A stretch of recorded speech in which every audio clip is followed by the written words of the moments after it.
Hi, it's Sarah from Accountancy, and today I wanted to talk to you about employment allowance because employers' national insurance contributions are a significant tax that businesses pay whenever they employ people.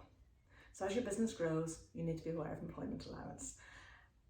Employers' national insurance contributions are currently 13.8% that the employer pays on all earnings greater than £175 a week, £758 a month, or £9,096 a year.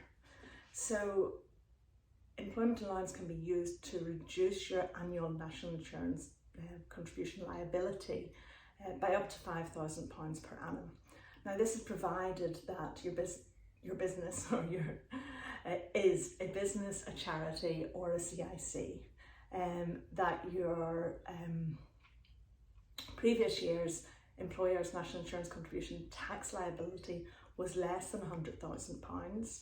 So that equates to I suppose a payroll of about £750,000. So there are a large number of small businesses that will be able and eligible to get employment allowance. And also you need to have at least one employee who is not also a director of your business that is over the salary levels to attract employers' national insurance contributions. Hopefully that makes sense. So as ever, there are other exclusions and rules that apply.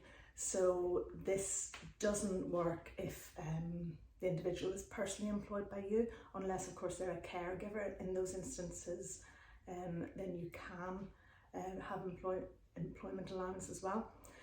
So mustn't be personally employed by you, mustn't be caught under IR35 legislation or off payroll working legislation, and also it doesn't apply to sort of public companies such as the NHS, or if you're in a larger group of companies and the group's overall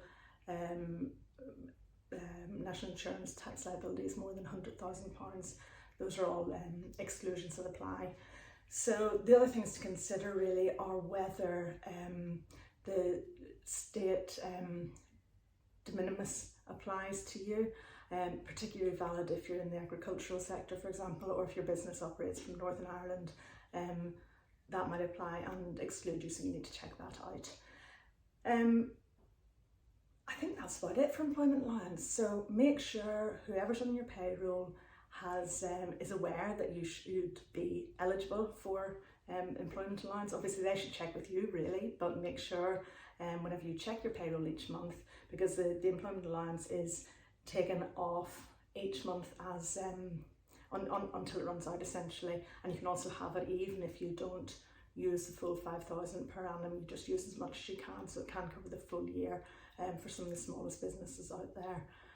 If you have any questions, as ever, pop it in the chat and we'll be happy to answer any comments. Either myself or our fab payroll manager Sandra will jump on and reply, or you can always contact us directly. That's all for now. Thanks very much and bye for now.